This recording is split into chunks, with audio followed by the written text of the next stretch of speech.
I'm Mark Tarnopolsky. I'm a professor of pediatrics and medicine, and division head of neuromuscular and neurometabolic disorders. I'm also the CEO of Exerkine Corporation. I had quite an eclectic background, did a PhD in cell biology and metabolism, did my initial training in medicine in internal medicine, and then I trained after that in physical medicine rehabilitation and neurology. I started off initially seeing patients with mostly muscular dystrophy. I started off mainly in adult medicine because my training was adult neurology, but it was pretty clear to meld my PhD work, which was more metabolism and cell biology, into my work. The metabolic disorders were things that were more of interest to me. So I started very early in my career being interested in mitochondrial medicine, which was kind of an emerging area at the time. And probably around the world now, I would be known mainly as a mitochondrial medicine specialist. But of course, through the evolution of being involved in different metabolic and genetic disorders, I've developed quite an interest in genetics. I've followed from when we first started with, slab gel sequencing and, PCR R-flip analysis through to next generation sequencing, now with whole exomes and now whole genomes and long read sequencing. So we've been fairly involved in the evolution of diagnostic genetics, mainly for neurologic disorders. And I've been part of a wonderful group of people here in Canada called the Care for Rare Consortium, first starting out with whole exome, now whole genome, now long read sequencing to see if we can capture this huge proportion. When I started, when we'd see kids or adults with suspected neurogenetic disorders, but our tools were so imprecise, we kind of hand wave and say, other than Down syndrome and some of the common things where there's an extra chromosome or, a huge deletion or duplication, we were missing many of the disorders. But now our diagnostic rate is much higher. So many kids I see now will have complex issues, dysmorphic features, seizures, spasticity, ataxia, and they're referred to us to figure out, A, is it genetic? And B, is it something that's metabolic that we can treat? So much of my time from a research perspective is also on the therapeutic side of things. So with muscular dystrophies and indeed even with ataxia, it seems that exercise really is one of the most potent therapies. And then we've been trying to find ways to synergize the effects of exercise or to help people who can exercise with the different optimization of nutrition, identification and treatment of deficiencies, and various nutraceutical combinations to improve mitochondrial function. So in a nutshell, that's pretty much what I do. So mitochondria, is, everyone I'm sure is aware, is the powerhouse of our cell. The mitochondria can either be primarily affected because there are essentially 38 genes that are encoded for by this little piece of DNA that comes from our mums to all of us called the mitochondrial DNA, and about 1,200 genes which come from the mom and dad, what we call Mendelian inheritance in the nucleus, which then build the mitochondria. So traditionally, mitochondrial disorders would affect either a gene in the mitochondrial DNA or a nuclear encoded gene which encodes for a mitochondrial protein. Generally, these affect the energy transduction. So cells that need a lot of energy, like the brain, the eyes, etc., are affected. So our patients will have strokes, seizures, cognitive impairment, cognitive regression, optic atrophy, ptosis, hearing loss, cardiomyopathy, and muscle fatigue. The other metabolic disorders, which technically mitochondrial disease is one of the metabolic diseases, it almost stands onto its own because it's so complicated now. But when we think about metabolism, the main areas I'm interested in are metabolism of carbohydrate and metabolism also of fat. So we also see patients who come with exercise impairment, and depending on the type of exercise that's affected, we think, could it be carbohydrate disorder? Could it be a fat oxidation defect? So those are the main metabolic disorders that we see that would be primarily genetic. And the therapies for these metabolic diseases are really a lot of fun to work with because if you know the metabolism, you can kind of find a strategy either with exercise and or nutrition to work your way around it and really fundamentally help these individuals. So it's not a nihilistic neurological specialty, but one where there's quite a few therapeutic options that we've been working on for about 30 years. And as you mentioned in the therapy, there is a part about medicine, about nutrition and exercises. How do you integrate the three for a given patient? So depends on what you're looking at. In a broad strokes way of thinking about it, there's two main things that we see. So for example, with muscular dystrophy, where there's a structural problem with the muscle, there is weakness. And then there's metabolic disorders, mitochondrial disease, glycogen storage disease, etc. So either energy impairment versus strength impairment. And therefore, you can tailor the exercise to that, because when you think about exercise, there's two sort of opposite ends of the spectrum: weakness versus bodybuilding and building big, strong muscles, mitochondrial impairment, and then mitochondrial enhancement, like Jonas Kleibo, who just won the gold medal at the Olympics cross country skiing. So optimization of mitochondria through endurance exercise, optimization of strength through resistance training. But it has to be nuanced. So for years, people poo-pooed exercise in the muscular dystrophy area because they used totally inappropriate animal models where they massively overtrained them, caused damage, and the conclusion was don't exercise, just sit on your butt. Problem there is muscles respond to contraction and they will adapt, and we do see dramatic benefits. And we've published many papers showing that, for example, in muscular dystrophies, in something called sporadic inclusion body myopathy, that people who exercise on a regular basis do much better 5 and 10 years down the line versus those that are sedentary.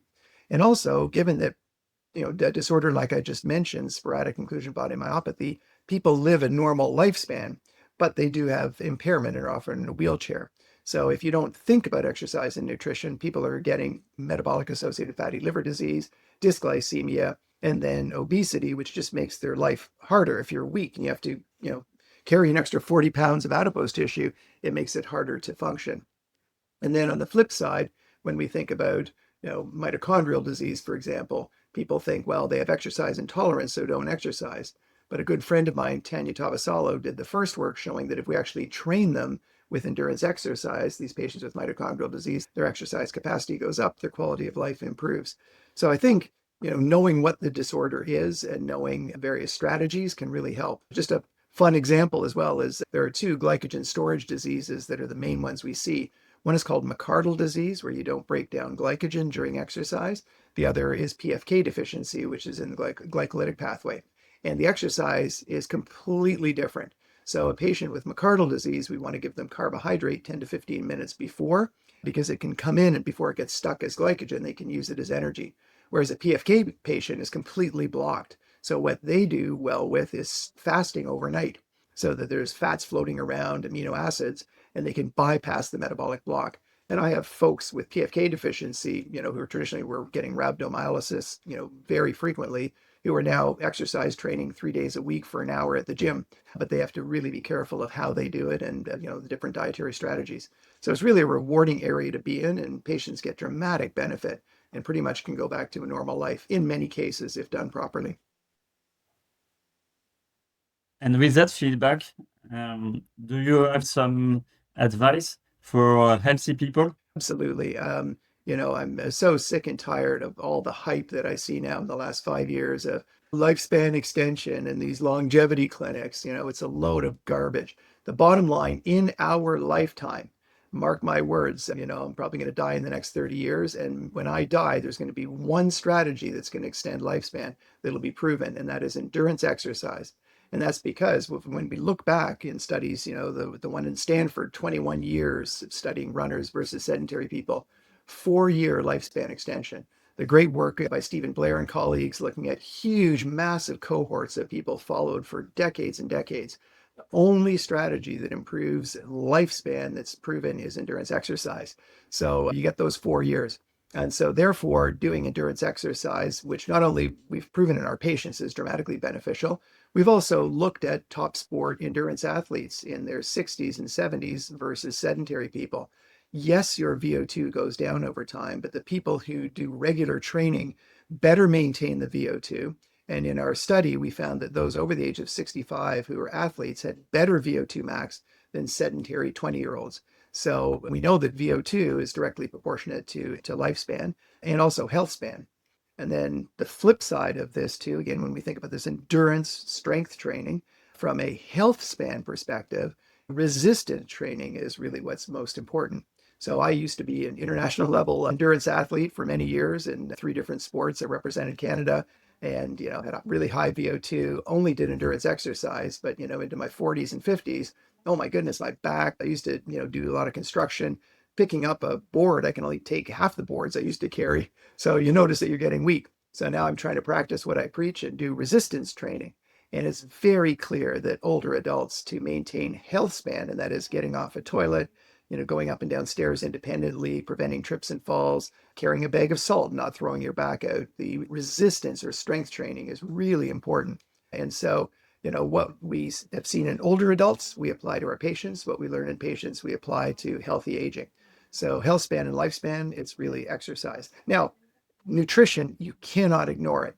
It's very important and it's going to synergize those things. So, people that talk about metformin and rapamycin and all this garbage, in ignoring exercise, they are really doing a disservice. Like rapamycin, who cares if a mouse or a nematode lives longer? It completely blocks protein synthesis. So if you're an older adult and you're skinny and weak, and then you block protein synthesis thinking that you're going to live longer on rapamycin, but you're, a boneless chicken farm and you can't, get off the toilet, not a very healthy and exciting life. So we're huge fans of exercise. And with our company, Exerkine, we're very interested in trying to identify what are some of the factors with exercise that we can use to, help people with obesity, help people with sarcopenia, help people with muscular dystrophy and metabolic disorders. So they all really make a lot of sense, even though a lot of people find there's this cognitive dissonance between, Tarnopolsky dealing with neurology and these sick children and, these older adults, but really the fundamental biochemical processes are very similar.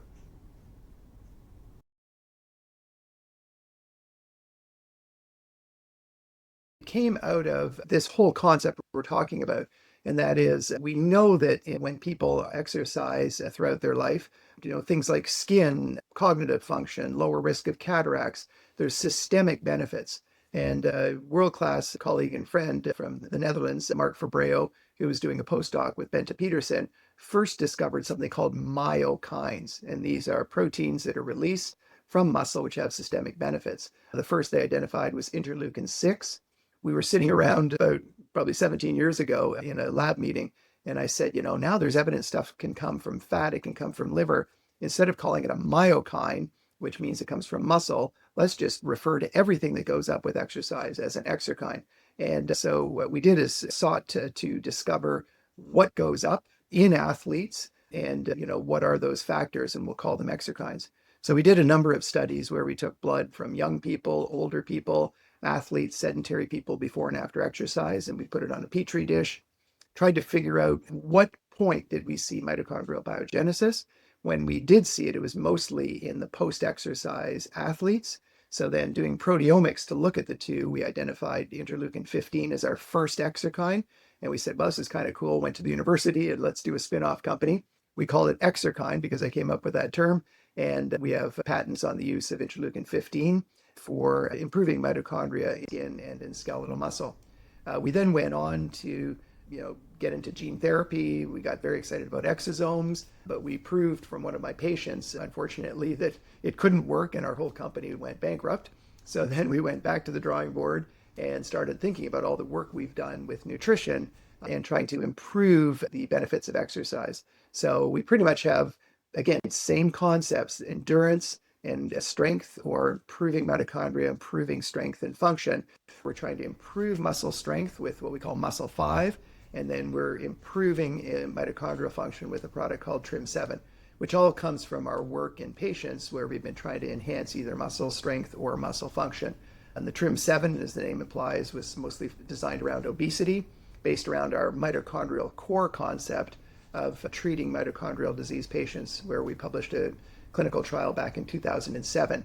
So, over a decade later, we said, we should really try and apply this to nutrition to improve mitochondria in patients with obesity, and have shown that we can reduce body fat while maintaining muscle mass, unlike, as you know, Ozempic and these other medications where there's a great loss of body fat, but people are also losing bone and muscle on that journey, which may be tolerable once or twice, but if you do that 3 or 4 times as you're getting older, it's probably not the best strategy. So we're trying to help people because these drugs are amazing, and for many people they're fantastic, but we're trying to support people who are on these so that they perhaps lose less muscle and maybe even lose a bit more body fat, which we can do by mitochondrial enhancement, which is a totally different mechanism by which the GLP-1 and GIP agonists work.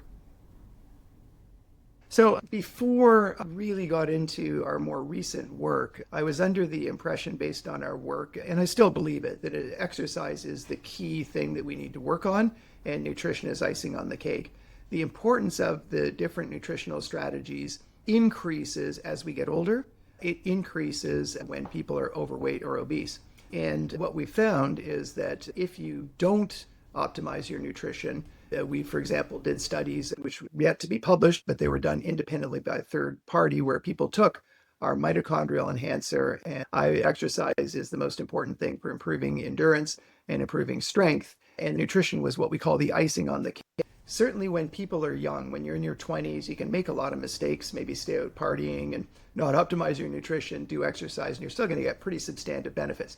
Now, we and others have clearly shown that even there, things like creatine and optimal protein intake will definitely be the icing on the cake and give you that extra advantage, anywhere from 2 to 15, 20%, depending on what metric we're looking at.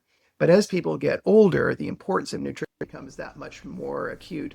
The same is true in individuals with overweight or obesity. We found the same thing. So, for example, when we've trained older adult males who had obesity for 3 months with resistance training, and when we gave them optimized protein, which is based around a humanized milk, sort of ratio of casein and whey, plus creatine versus collagen, the people on collagen essentially gained no muscle mass and they lost no body fat, whereas those on the optimized protein with creatine lost substantial amounts of fat and increased muscle dramatically. So it became contextual and more important as we get older, and even more important also if we're overweight or obese, to optimize your nutrition. The other key thing that we always promote is check and replace. And what I mean by that is in Canada, many patients and people, like healthy individuals, have low vitamin D.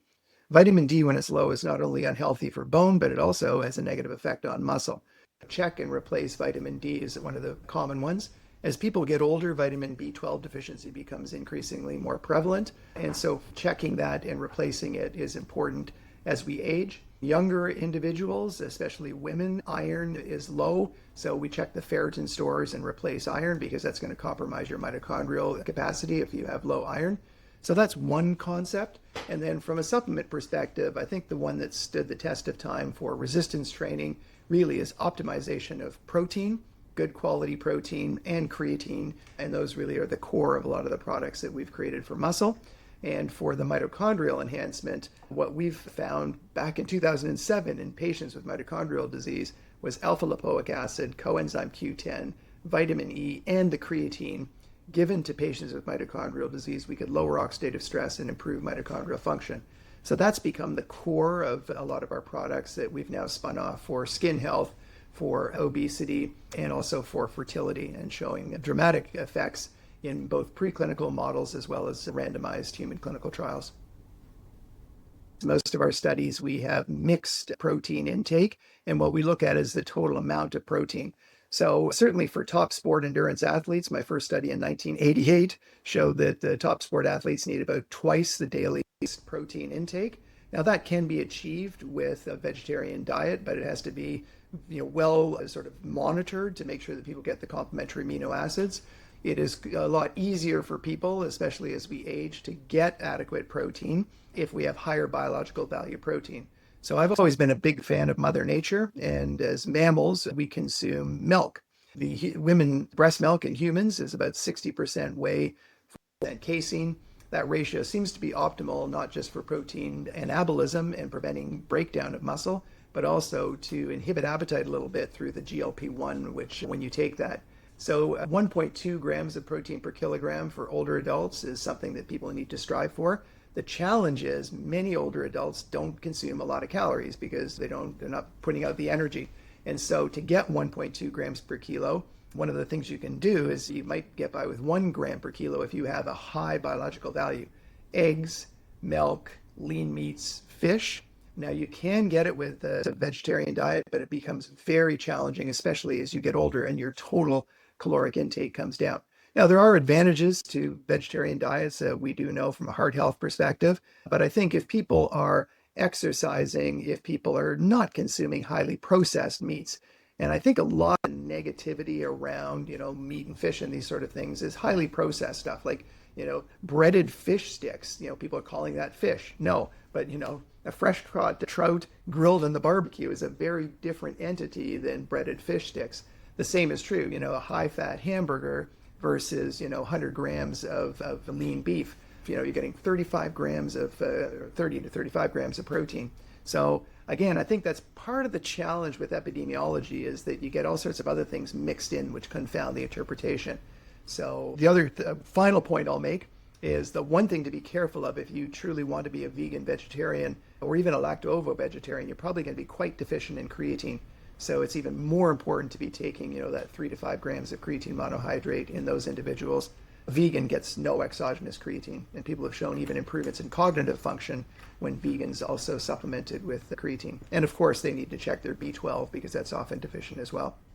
You mentioned difference between men and women for iron. Do you see also some differences between different cultures, like in Africa, Europe, Asia, America? So you're talking about different race, for example, are there huge differences in the nutritional recommendations? My overall feeling is no, and I think that comes back to evolution. We all originated, somewhere in South Africa, 225,000 years ago. We really are all the same. And that evolution was, million years even leading up to the first Homo sapiens. And then really we are pretty much the same. What we do find is there have been sex differences because, men and women have been different, 3 billion years ago in the precursors to Homo sapiens.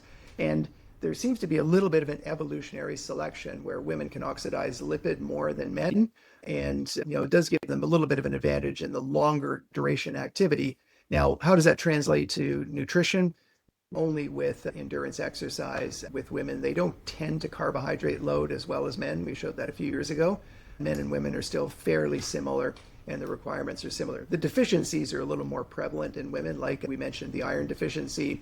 The importance of bone health, I think, is a little more relevant in general to females versus males, and that's because they hit their peak bone mass usually at around age 30, and then especially with menopause, when you lose estrogen, it drops quite a bit. So the importance of calcium, good quality protein, loading the bones with resistance exercise is really, really important for women.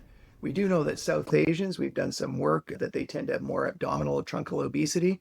So perhaps a little more emphasis on endurance activity in those individuals to, decrease that abdominal obesity associated risk factor could be, something to consider. But generally, the concepts we've talked about, good quality protein, avoiding highly processed foods, identifying deficiencies, proper balanced exercise with endurance and resistance, I think holds true. It doesn't matter if you're black, white, East Asian, South Asian, I think it all it resonates. Some people are studying new ideas for preventing diseases. One of them is to study the impact of blood and to try to have new blood on older people. We know that with aging, we get an increase in certain proteins and microRNA, which can have negative effects. For example, eotaxin, is a negative regulator of neurogenesis. So certain factors do go up with aging. Even C-reactive protein is a marker of inflammation, tends to go up with aging. And those can have deleterious effects on turnover of a number of cells. So having younger individuals too, higher growth factors and such. So the whole concept was, you take a young mouse, parabiosit, to an older mouse, and the older mouse can benefit. We won't get into the ethical and cognitive dissonance around doing something like that, but certainly that's for the rich. It's not for the masses. And even then, there are risks with these in terms of infection, incompatibility of proteins, allergic reactions, and stuff like that. The other issue too is suck it up, sunshine. You can change these things with exercise. I mean, a lot of the changes that we're seeing as we get older, the exerkines go up when you exercise. And those very exerkines that are going up with exercise are very similar to those factors which are being parabiosed in and or removed if you transfuse yourself with the plasma of a younger individual.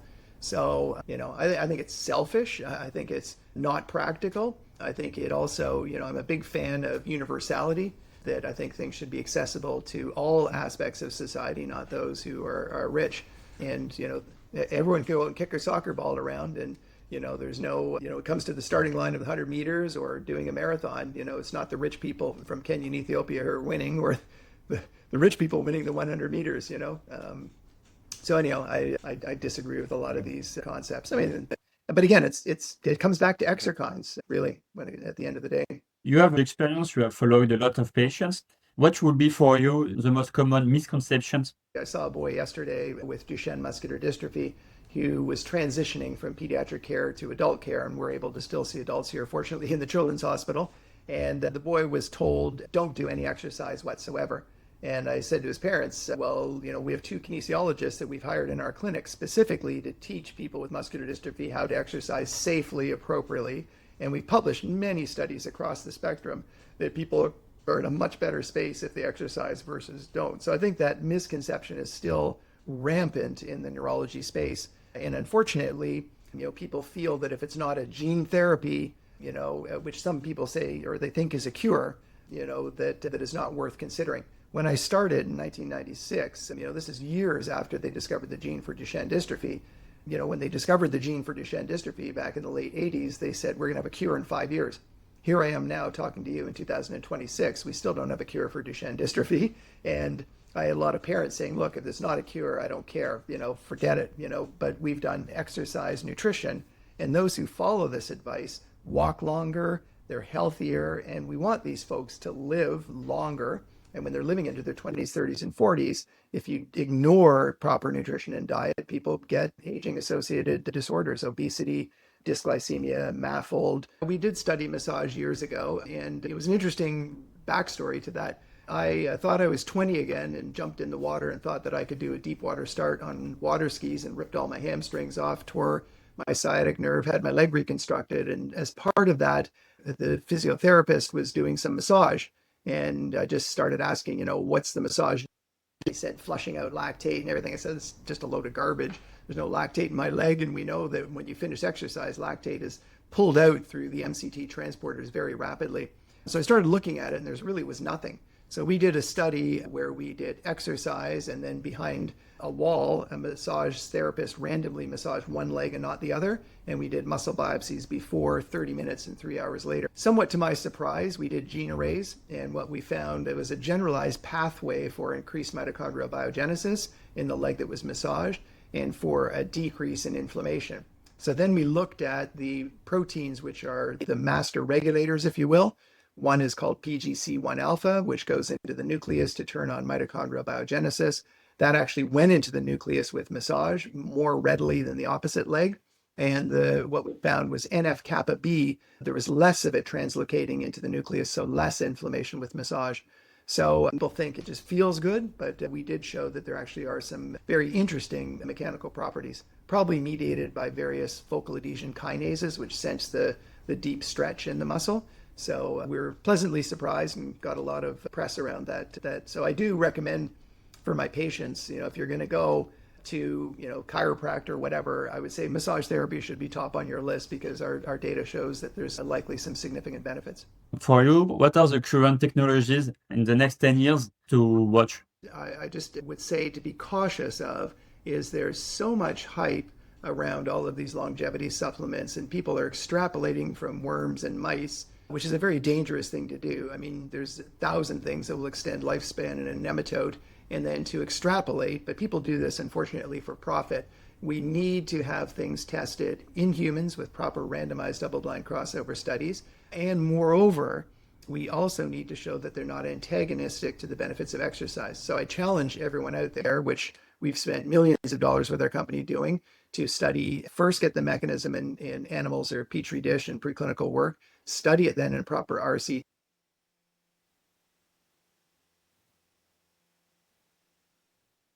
But in addition, I think it's important to study interventions either compared to and in combination with exercise. And the reason I say that is that we have to promote, which people forget, that every GLP-1 study of semaglutide, the GLP-1 GIP agonists, every study was done with exercise and diet advice. So people think that they can just take these drugs without doing exercise and diet, but they were studied with people given that advice. And so therefore, things like urolithin A, rapamycin, these are all just hand-waving extrapolations. And I am interested to see what stands the test in the next 10 years. Does it still work with exercise? And importantly, might it antagonize the benefits of exercise, right? Because one of the concerns that people have is one of the ways that we adapt to exercise is we stress the system.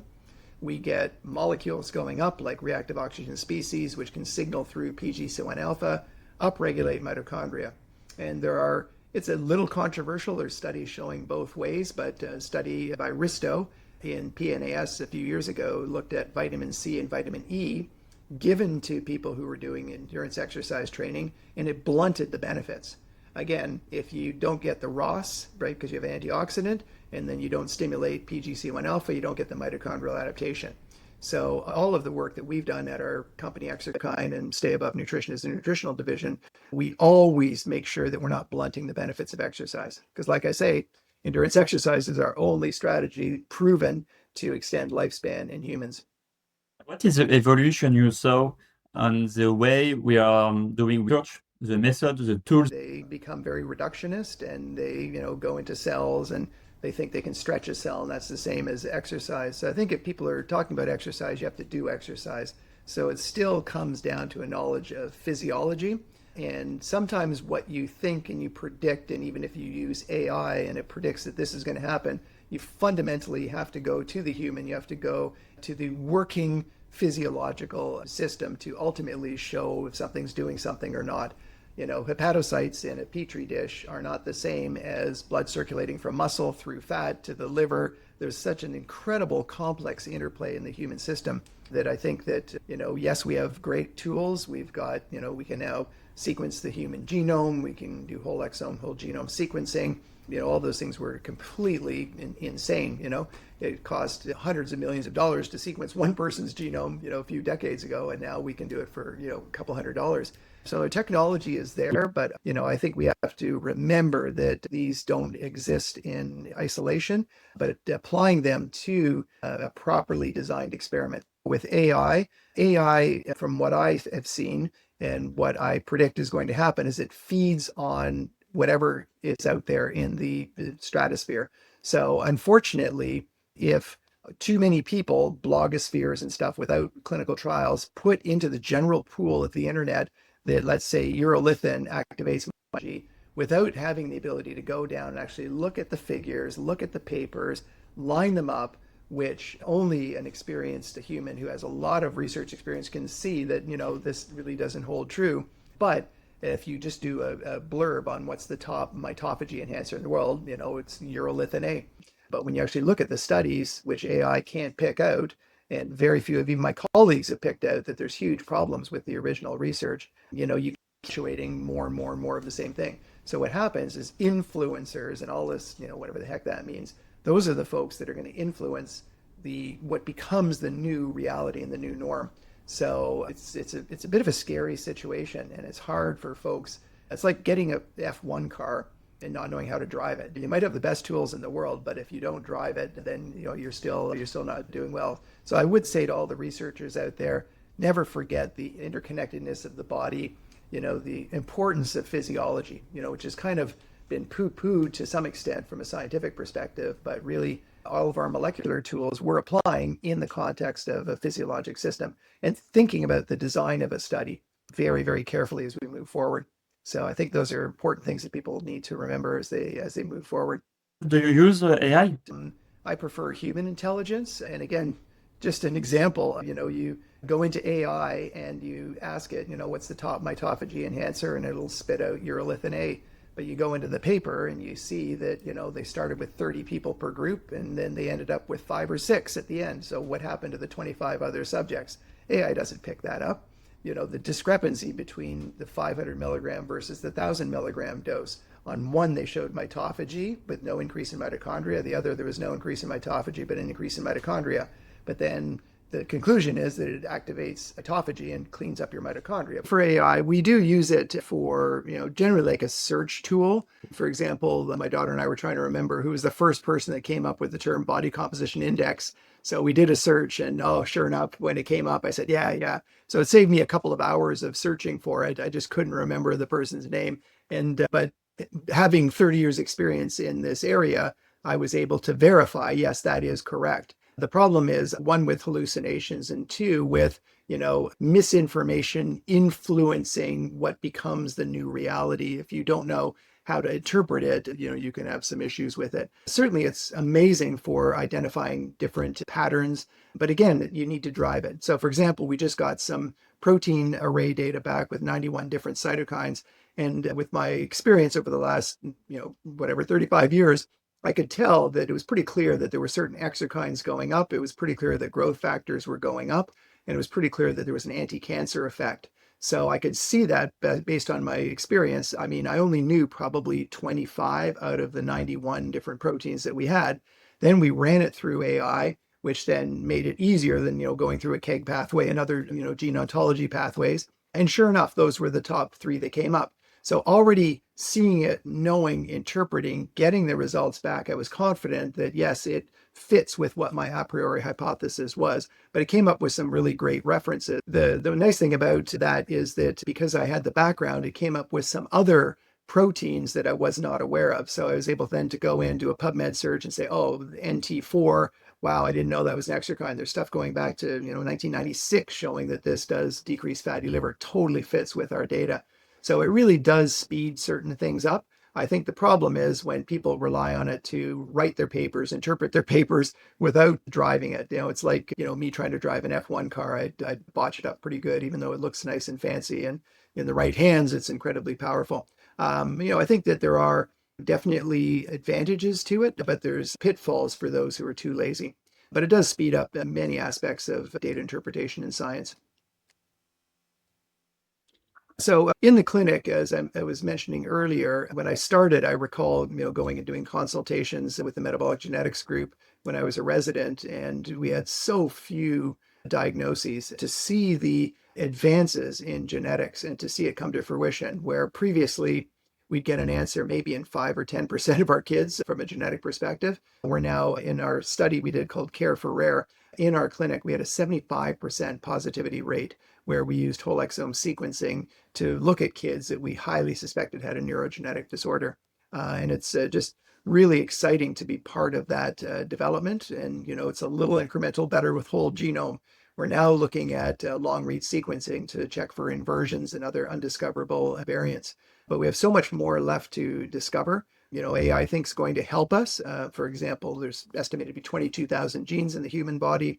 We're probably in the order of 5,000 that are definitely annotated to different disorders or diseases or physiologic situations, but it leaves us with the majority still undiscovered. So hopefully that's going to advance more rapidly in the next 3 to 5 years. And that's really that big data set, when you've got billions of letters, that's, I think, where AI can help us to pick out patterns and to help identify things which previously took us a long time. So I think that's probably the interface between genetics and AI is really where we're going to see big strides and, hopefully help those families who have genetic disorders. Especially, I think it comes to a sharp point when we're asked to do genetic counseling.